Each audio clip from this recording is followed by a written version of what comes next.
joining, combining, grouping. These are all things that we do within Maya when we're modeling. Grouping we do a lot with animation and rigging also. So if I take these three objects, for example, say I want these three objects to be the same object, okay? That is mesh combine. And what happens is now it's one solid chunk of geometry. I can modify its center pivot. I can scale it all as one. And let me show you what this looks like in hypergraph hierarchy. If I hit F over here, I have one solid mesh. Okay?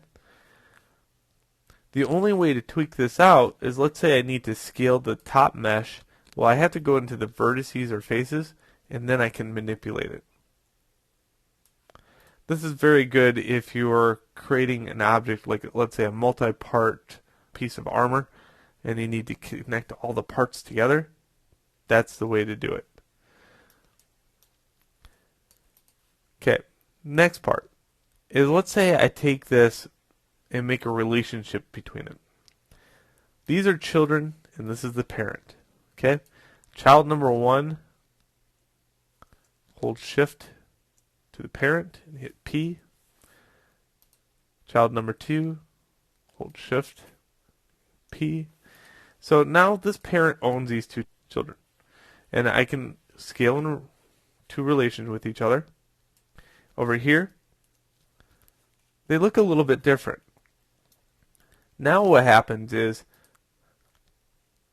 I can't scale this one individually. If I go to vertices, however, I can. These I could scale individually. A child could grow up or shrink.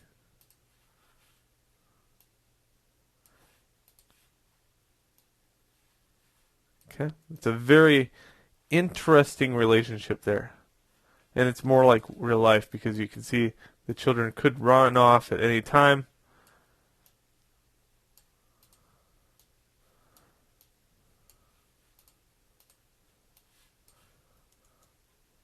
That one's being a stubborn child. And they could still grow up. Okay. The next one is probably my favorite when I'm doing modeling very quickly, and that's grouping. So if I take this object, for example, take all three of them, and then group them together using general, group. Let's look at the relationship here in the hierarchy. In this relationship, I have all three meshes. Each mesh could be shrunk, scaled,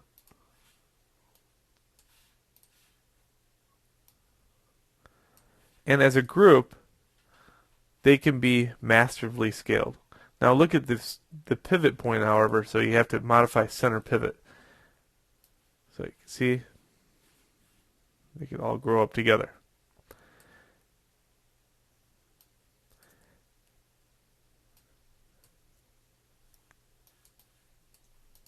Nice. Alright, to separate, let's say I separate this, I can go mesh separate. That's one of the bonds that you should know how to break. It's how to separate objects. And you see here that I have all three of them, even though they're separated, it still have some kind of play over each other.